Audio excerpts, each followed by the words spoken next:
लोक माझ्याकडे आले, मी त्यांना मदत केली किंवा मोठ्या प्रमाणात आपण साजरी करतो छत्रपती शिवाजी महाराज जयंती, हे माझं नशीब समजतो. मित्रांनो, रक्षक प्रतिष्ठानची आपण स्थापना केल्यापासून गावोगावी आपण शाखा चालू करतो. काही ठिकाणी 30-40 लोक असतात, काही ठिकाणी 200-250 लोक असतात, काही ठिकाणी 500 लोक असतात. लोक गावामध्ये 4 लोक असतील ना एका गावात छोट्याशा वाडीत, त्या ठिकाणी पण रक्षक प्रतिष्ठानची स्थापना करणार मी लक्षात ठेवा. 4 लोकांचे 400 लोक करायची दबक माझ्यामध्ये लक्षात ठेवा. 4 लोक असू द्या, 4 लोकांची 400 लोक कशी करायचे मला माहिती. आपलं सामाजिक काम करायचं लक्षात घ्या.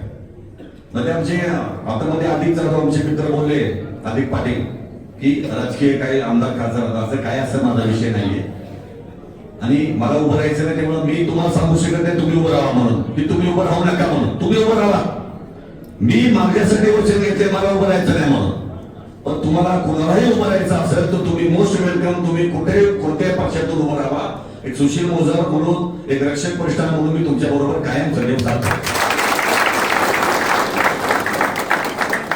मी कोणत्याही पक्षाच्या विरोधात नाही. मी आहे फक्त माझे देवत श्रीमंत छत्रपती उदयनराजे भोसले यांचा आशीर्वाद घेऊन मी त्यांच्या बरोबर आहे. लक्षात ठेवा. त्यांचा आदेश येईल त्याप्रमाणे मला